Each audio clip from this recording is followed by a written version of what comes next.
Effectivement, un citoyen algérien qui décide d'offrir par exemple un évangile à un musulman en Algérie s'expose à de sérieux risques, une peine d'emprisonnement, mais il peut aussi recevoir une amende qui peut aller jusqu'à 1 million de dinars, soit l'équivalent de 4 années de salaire minimum en Algérie. Pourtant, l'article 42 de la Constitution algérienne déclare « La liberté de conscience et la liberté d'opinion sont inviolables, la liberté d'exercice de culte est garantie dans le respect de la loi ». Alors, d'où vient le problème ? Eh bien, le problème vient d'un texte juridique, d'une ordonnance qui a été adoptée par l'Algérie en février 2006 et qui interdit, entre autres, la distribution de documents qui visent à ébranler la foi d'un musulman. Donc, donner un évangile serait considéré comme le fait de vouloir ébranler la foi d'un musulman. Cela est interdit. Mais ce texte juridique est aussi utilisé de façon absolument abusive pour restreindre la liberté de culte. Par exemple, en 2018, des églises ont été fermées. Ce qui pose sans doute problème, c'est la croissance de l'église en Algérie, et particulièrement en Kabylie. On estime qu'il y a entre 30 000 à 40 000 chrétiens convertis. Voilà, effectivement, des musulmans deviennent chrétiens en Algérie. Pourquoi font-ils ce choix ? Eh bien, je vous propose d'écouter l'histoire de Nabil. Il nous explique. J'avais une chaise à côté de mon lit et plein de petits livres, de journaux, de feuilles comme ça. Mais il y avait un petit livre qui brillait, qui a attiré mon attention. Alors je l'ai pris, j'ai vu Évangile selon Luc, c'était en français. Bon, Évangile, j'ai pas bien compris, mais Luc, je savais qu'il y a... C'était un nom propre, Jean-Luc et Jean... Voilà. Et quand j'ai ouvert Histoire de Jésus-Christ, je me suis dit, ah tiens, Jésus-Christ, c'est l'islam a parlé de Jésus et ça. J'étais bien dans ma famille. J'avais de l'amour dans ma famille. Mes parents m'aimaient, mes frères m'aimaient.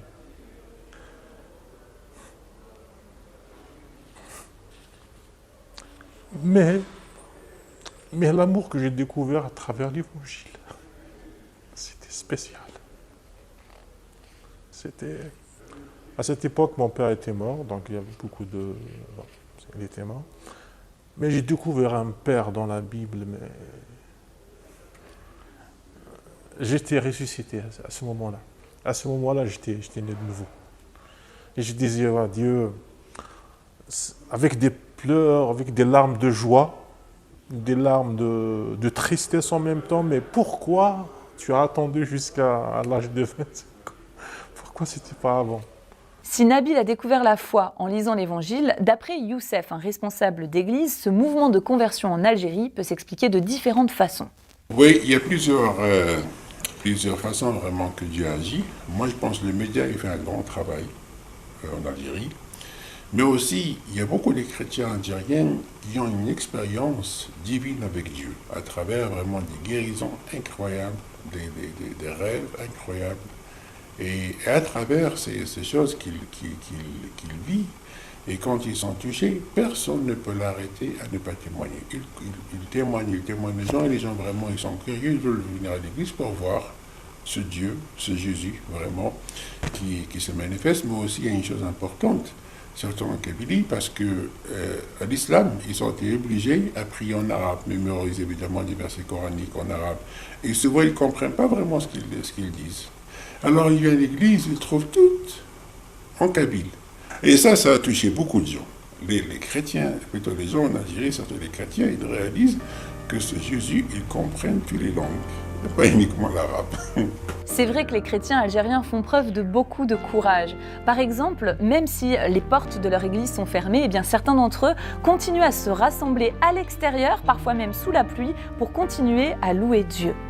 Et puis de façon générale, les chrétiens algériens sont remplis d'un zèle pour annoncer l'évangile. Ils me font penser à ce verset dans la Bible qui dit « J'ai cru, c'est pourquoi j'ai parlé ». Mais alors, en quoi est-ce qu'ils croient au juste ? Eh bien, ils croient que Jésus-Christ est mort et ressuscité et que le seul moyen de ne pas aller en enfer, donc d'aller au paradis et d'être délivré du péché, eh bien, c'est de placer sa foi en la crucifixion et la résurrection de Jésus-Christ. Voilà pourquoi ils parlent. Prions pour que la liberté de penser, pour que la liberté d'expression soit respectée en Algérie.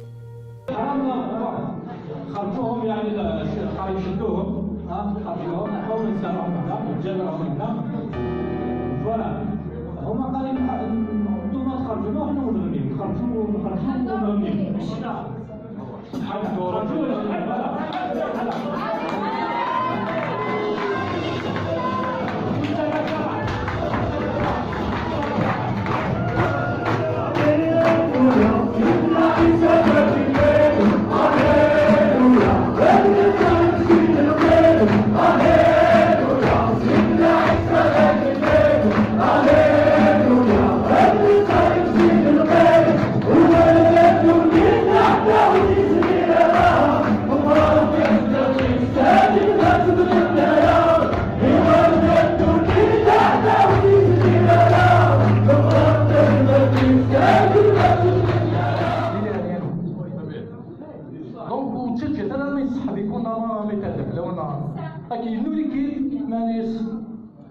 L'Algérie est la terre d'origine du père de l'église Saint-Augustin.